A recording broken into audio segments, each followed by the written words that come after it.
Hello everyone आज भिडिओले সকলোকে স্বাগতম জনাইছো কালি ভিডিওটো মানে ইয়াৰ আগৰ ভিডিওত আমি ইলেক্ট্ৰিক ডাইপোলৰ সম্পৰ্কে এটা ধাৰণা লৈ আহিলো ইলেক্ট্ৰিক ডাইপোল কি হয় আমি পঢ়িলো ইলেক্ট্ৰিক ডাইপোল মোমেন্ট কি হয় আমি তাৰ বিষয়ে পঢ়িলো তাৰ পিছত আমি দেখিলো যে ইলেক্ট্ৰিক ডাইপোলত কি হয় দুটা অপোজিট চাৰ্জ থাকে -q and +q আৰু অপোজিট চাৰ্জ দুটা থকাৰ কাৰণে আমাৰ টোটাল চাৰ্জ কিমান হয় ইলেক্ট্ৰিক ডাইপোলটো 0 হয় যেতিয়া আমি দুটা ডাইপোলত দুটা অপোজিট চাৰ্জ +q মানে আমি 0 পালো মানে টোটাল চাৰ্জ যেতিয়া আমি 0 পালো তেতিয়া আমাৰ মনলৈ প্ৰশ্ন আহিলে যে যেহেতু আমাৰ ইয়াত চাৰ্জ 0 সো আমাৰ ইয়াত ইলেক্ট্ৰিক ফিল্ডটো 0 হ'ব নেকি কিয় তাৰপিছত আমি চালো যে চাৰ্জ দুটা পজিশন বেলেগ বেলেগ হোৱাৰ কাৰণে কি হয় টোটাল ইলেক্ট্ৰিক ফিল্ডটো 0 হৈ নাযায়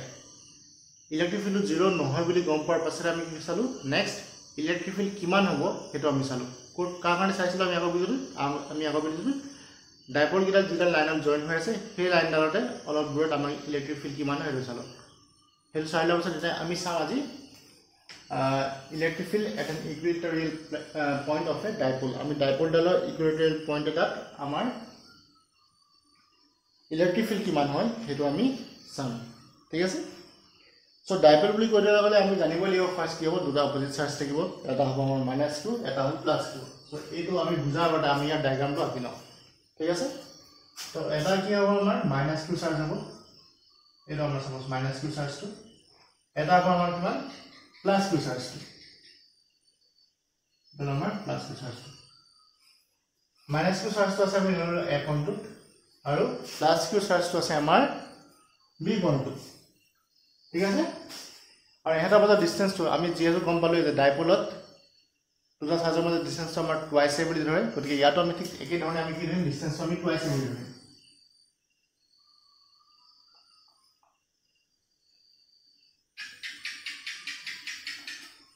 ঠিক আছে আৰু এইটো যদি আমাৰ ডাইপোলৰ মিড পইণ্ট হয় তেন্তে কি হ'ব ইয়াৰ পৰা ইয়াৰ মিড পইণ্টটো যদি সাপোজ আমাৰ O হয় তাহলে ইয়াৰ পৰা ইয়াৰ ডিসটেন্স আমি A বুলি ধৰিম আৰু ইয়াৰ পৰা ইয়াৰ ডিসটেন্স আমাৰ কি হ'ব সেম A হ'ব ঠিক আছে আৰু যেতিয়া ইকুইলেটাৰেল পইণ্ট বুলি ক'লো আমি কি বুজিম যে ইয়াৰ পৰা যদি আমি পাৰপেন্ডিকুলাৰ ড্ৰ কৰো সেই পইণ্টটো যেটো পইণ্টত আমি ইলেক্ট্ৰিক ফিল্ড উলিয়াম সেই পইণ্টটো সেই পাৰপেন্ডিকুলাৰ লাইনডালত থাকিব তো যদি আমি পাৰপেন্ডিকুলাৰ ড্ৰ কৰিবলৈ চেষ্টা কৰো কেনেকুৱা হ'ব এনেকুৱা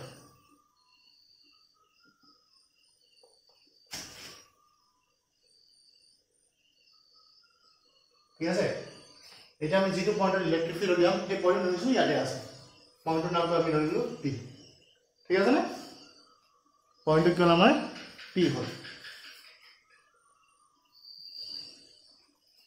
এতিয়া P পয়েন্টটো আমাৰ এই O পয়েন্টৰ পৰা R ডিসটেন্স আছে বুলি ধৰিলো গতিকে ইয়াৰ ডিসটেন্স কিমান হ'ল R ঠিক আছে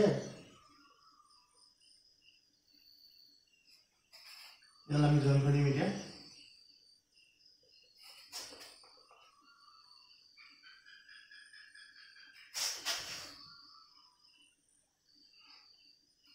হল এই মহাই লিখলে কিবা লিখছে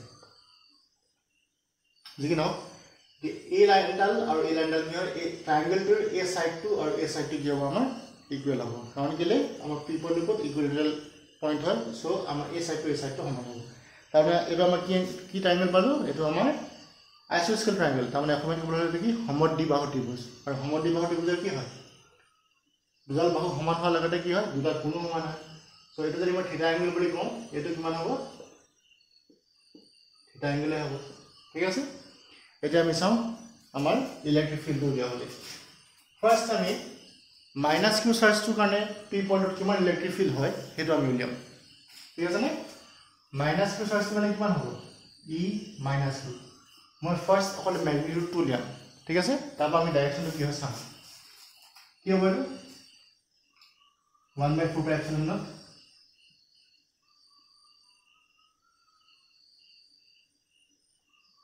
1/4 pi epsilon naught চাৰ্জ কি মানে আমাৰ q মাইনাস সাইন টো কেনে দিও আমি জাস্ট এটা ম্যাগনিটিউড তো লিখিছো ঠিক আছে ডিভাইডেড বাই ডিসটেন্স ইয়াৰ ডিসটেন্স ইয়াৰ পৰা ইয়াৰ কিমান হ'ব ডিসটেন্সটো আমি যেতিয়া চাম কি পাইথাগোৰাছ থিওৰেমটো এপ্লাই কৰিম ইয়াৰ পৰা ডিসটেন্স কি a ইয়াৰ পৰা ডিসটেন্স কিমান হ'ব নহয় ইয়াৰ পৰা যদি r হ'ল কি হ'ব root over r square plus a square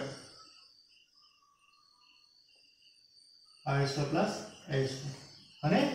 so ইয়াত আমাৰ যেটো ডিসটেন্স স্কয়াৰ হৈ যাব গতিকে ইয়াৰ ৰুট চিন্তাল কি হৈ যাব উঠি যাব কি হ'ব কিনা আমি r square plus a square কি লাগে আর ডাইরেকশন কি হ'ব এতিয়া আমি যদি ডাইরেকশন কথা চাও ডাইরেকশন কি হ'ব আমি জানো কি ইলেক্ট্রিক ফিল্ডৰ ডাইৰেকশন -q নেগেটিভ চাৰ্জ হলে কি হয় ঘুমায় আহে ৰেডিয়ালি ইনওয়াৰ্ড সো ডাইৰেকশন হ'ব আমাৰ এটো আমাৰ e - q ডাইৰেকশন হ'ল আমাৰ এটো ঠিক আছে ৰেডিয়ালি ইনওয়াৰ্ড সো আমাৰ ডাইৰেকশন কি along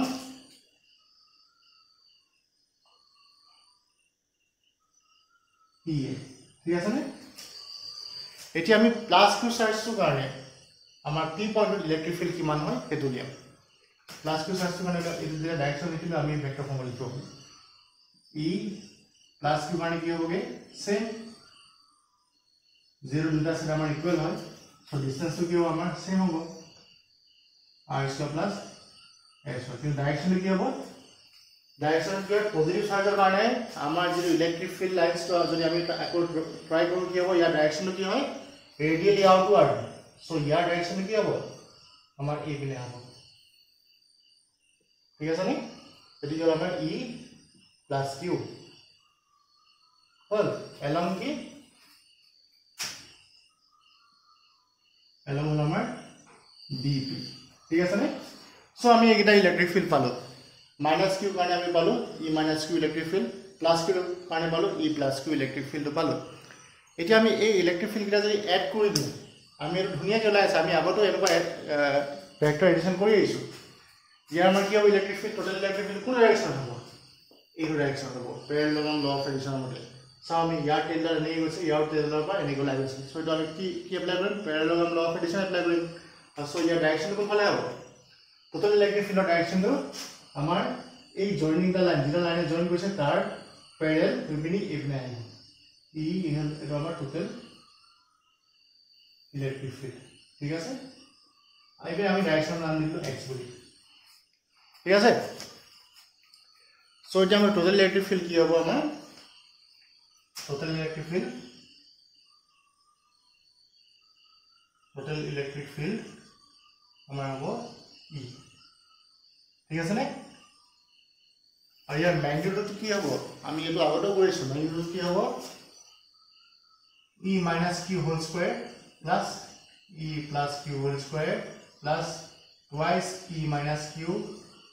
e + q cos আর ইয়ার কি হ'ব ইয়ার অ্যাঙ্গেল কি হ'ব আমি এটা চাও ঠিক আছে অ্যাঙ্গেলটা কি হ'ব এতিয়া আমাৰ আমি ইয়াৰ অ্যাঙ্গেল যদি থিটা হয় ইয়াৰ অ্যাঙ্গেল যদি থিটা হয় তো ইয়াৰ কি হ'ব এই অ্যাঙ্গেল থিটা এটা অ্যাঙ্গেল থিটা টোটাল অ্যাঙ্গেল কিমান হ'ব আমাৰ cos twice theta আমি যদি এটো বুজি পোৱা আমি ইভাগে চাব পাৰো কি হয় আমি ক্লাস 9 ত পঢ়ি আইছো যে ত্ৰিভুজ এটাৰ বহিকোণটো কি হয় দূৰৱৰ্তী অন্তস্থ কোণকেইটাৰ যোগফলৰ সমান সো এটো যদি থিটা হয় যদি থিটা হয় ইয়াৰ কি হ'ব থিটা + থিটা twice থিটা ঠিক আছে সো ইয়াৰ আমাৰ twice থিটা এতিয়া আমি কি জানো e - q e + q দুটা ম্যাগনিটিউডটো আমাৰ সেম হয় মানে সো আমাৰ কি হ'ব ইয়াত এটা এড কৰিলে আমি কিমান 2eq হোল স্কয়ার এইটা মাল্টিপ্লাই করলে কি পাম যেহেতু ম্যাগনিটিউড তো সেম আমার তাহলে কি হবে e twice eq whole square cos twice মানে কি হয় cos twice মানে হল আমার cos স্কয়ার থিটা মাইনাস sin স্কয়ার থিটা হল e কো আমি যদি বাহিৰ লৈ আনো বিৰতি দেই হবে eq স্কয়ার উঠে যাব বিরতি থাকিব আমার 2 + 2 cos স্কয়ার থিটা মাইনাস sin স্কয়ার থিটা হলে 2 + 2 cos স্কয়ার থিটা মাইনাস sin স্কয়ার থিটা এতিয়া আমি কি কৰিম এই 2 টো আমি 1 টা মাল্টিপ্লাই কৰিম মাল্টিপ্লাই হিচাপে আমি ধৰিলো তাৰপৰা কি লিখিম eq 2 1 মানে কি আমি জানো কি sin স্কয়ার থিটা প্লাস cos স্কয়ার থিটা মানে আর কি আছে লগত এইটা প্লাস 2 cos স্কয়ার থিটা মাইনাস sin স্কয়ার থিটা হল তাহলে তো কি হবে আমার eq 2 sin স্কয়ার থিটা প্লাস 2 cos স্কয়ার থিটা plus 2 cos square theta minus sin square sorry 2 to 5 करियो 2 to मल्टीप्लाई करनी 2 sin square 2 sin square theta 2 sin square theta 2 sin square theta कैसे मिल गए हमने ভিতর কি থাকিবগে eq 4 cos स्क्वायर थीटा আমি ফাইনালি কি পালো আমি পালো eq 2 cos थीटा এটা আমি প্যারালেল ল অফ এডিশন আমরা কইলগে আমি তেনেকে না ভাবিনি খুব ইজিকেও ভাবিব পাও আমি যদি চাও যে ডায়াগ্রাম যদি ভালকে মন কৰো কি হ'ব আমাৰ এটা ট্ৰায়াঙ্গেল থিটা এমনি কি আছে e - q এই যদি আমাৰ ভেক্টৰটো আমি কি কৰিলো দুটা কম্পোনেন্টত ভাগ কৰিলো এটা আহিব কোনফালে আমাৰ এইপিনে যাব আৰু এটা যাব কোনফালে আমাৰ এইপিনে মানে এটা যদি আমি ভাগ কৰিলো এটা যাব এইপিনে এটা যাব আমাৰ এইপিনে জিএল ভাৰ্টিকেল কম্পোনেন্ট আছে দুটাই কি হ'ব কেনসেল যাবগে থাকিব কোনটো আমাৰ এইটো কম্পোনেন্ট থাকিব সো আমাৰ এইটো কম্পোনেন্ট কিমান হ'ব সবলে মানে আমাৰ ই কি হ'বগে e = e cos theta plus e plus q cos theta plus e minus q cos theta ultimately give me amar etu লাগে 2eq cos theta কিন্তু আমি যেহেতু এই ফর্মুলা বহুতবার ইউজ কৰিলো সো কনফিউজ নহবলে আমি মই এটোকে আপ কৰিলো মানে আমাৰ প্ৰশ্ন আহিব পাৰে যে সবৰে যদি প্যাৰালেল ল অফ এডিশন ইউজ কৰি এই কোৱেশ্চনটো এনসাৰ দিলা মই এটো মতে কৈ থোৱা আছে ইয়াৰ আমি কি ইউজ কৰিলো মই হেতু দেখালো যে আমি এটো ইউজ কৰিলে হ'ব এটো ইউজ কৰিলে হ'ব যেহেতু প্যাৰালেল ল অফ এডিশন টু পাবছত কি হ'ল আমাৰ অকন কমপ্লিকেটেড হৈ গলগে হেতু কাৰণে আমি কি কৰিলো কিতাপত আমাৰ এনেকৈ কৈ থোৱা আছে এই যেটো আমাৰ ভেক্টৰটো আছিল তাৰ দুটা কম্পোনেন্ট উলিয়াই পিনি ভাৰ্টিকেল কম্পোনেন্টটা কেনসেল কৰি আমাৰ অকল হৰাইজনেল কম্পোনেন্টটো এনেকৈ লিখি পিনি টোটাল ইলেক্ট্ৰিক ফিল্ডটো দিয়া দিছিল আমাৰ যেনেকৈ মন যায় যেনেকৈ সুবিধা হয় আমি যেনেকৈ জীৱ আমি হেমটো কৰিম ঠিক আছে যিয়ে নহওক এইখিনিলৈকে আমি কৰিলো তাৰপৰা আমি ইয়াত ভ্যালু কিটা পুট কৰি চাওঁ ঠিক আছে ভ্যালু কিটা যদি পুট কৰো কি হ'ব এই মই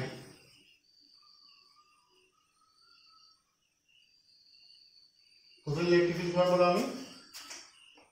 E is equal to e to twice eq cos theta এটা eq মানে কিমান 1/4 pi epsilon naught cos theta বলতে যদি আমি চাও cos theta মানে কি হয় cos theta মানে b by s এই ট্রায়াঙ্গেলটো b কি হয় b তো আমাৰ এটো a s টো কিমান আমাৰ এটো h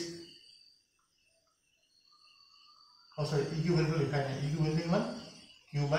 r square plus a square और cos theta value किमान होगे b by x b value किमान हमार a x value किमान r square plus a square एतो होल दिबा 1/2 ঠিক আছে নে এতিয়া আমি যদি এটো লিখো হ'ব কি হ'ব 4 pi epsilon naught twice qa divided by r square plus a square 3/2 এতিয়া আমি কি লিখলি ইয়াত আকৌ এ কি হল twice qa মানে কি ডাইপোল মোমেন্ট হলে কি হ'ব আমাৰ ডাইপোল মোমেন্ট আমি কেনেকৈ লিখিম ডাইপোল মোমেন্ট আমি লিখো p বুলি r square plus a square 3/2 এটা যদি আমি ডাইৰেকশনটো চাও ডাইৰেকশনটো কি হ'ব ডাইৰেকশন আমাৰ এইপিনে আছে along px along px যেতিয়া ডাইৰেকশন লিখিলো আমি একচুয়ালি ভেক্টৰ ফৰ্ম লিখিম আমি কি গম পালো যে ডাইপোল মোমেন্ট যদি আমি পঢ়িছিলো বা ডাইপোল মোমেন্টৰ ডাইৰেকশন কি বুলি কৈছিলো ডাইপোল মোমেন্টৰ ডাইৰেকশন কি negative charge to positive charge মানে ডাইপোল মোমেন্টৰ ডাইৰেকশন কি নেগেটিভ চাৰ্জৰ পৰা হঠাৎ পজিটিভ চাৰ্জলৈ কিন্তু ইয়াত ডাইৰেকশন কি হৈছে পজিটিভৰ পৰা নেগেটিভ ফালে আহিছে হয় নহয় গতিকে যদি আমি ভেক্টৰ নোটেশন আকৌ এবাৰ লিখিব ট্ৰাই কৰো আমি কি লিখিব পাৰিম 1/4 pi epsilon naught p টো আমি ভেক্টৰ ফৰ্মত লিখিলো কিয় p টো ভেক্টৰ ফৰ্মত লিখি দিয়া লগে লগে আমাৰ কি হৈ গল কি ডাইৰেকশন আমাৰ উল্টা হৈ গল কাৰণ কি p ভেক্টৰ ডাইৰেকশন কি নেগেটিভ অফ পজিটিভ হলে আৰু ইয়াত আমাৰ ডাইৰেকশন কি পজিটিভ অফ নেগেটিভ হলে সো আমি আৰু কি দি মাইনাস সাইনটা দিম এই মাইনাস সাইনটো অৰ্থটো কি হ'ল p ডাইৰেকশনৰ উল্টা ডাইৰেকশন হৈছে আমাৰ ইয়াত ইলেক্ট্ৰিক ফিল্ডটো ঠিক আছে নে এইটো হ'ল আমাৰ electric field at an equatorial point of a dipole. So এতিয়া যদি আমাৰ ইয়াত কিছুমান স্পেশাল কেস থাকিব পাৰে যেনেকৈ যদিহে আমাৰ এই আৰটো বহুত দূৰত আছে কি হ'ব নাইবা আৰটো যদি একেবাৰে ওচৰত আছে কি হ'ব যদি আমি আৰটো বহুত দূৰত আছে বুলি ধৰি লওঁ আৰ যদি বহুত দূৰত আছে এৰ লগত কম্পেয়াৰ কৰি যদি আৰটো বহুত দূৰত আছে কি হ'ব এৰ আমি নেগলেক্ট কৰি দিব পাৰিম হয়নে তেতিয়া আমাৰ ইলেক্ট্ৰিক ফিল্ড কিমান হ'বগে -1/4 pi epsilon naught p vector এটা আমি কি কৰিম ক্যান্সেল কৰি দিম থাকিব কি r to the power square into 3/2 2 কে দুটা ক্যান্সেল কৰি দিলে কি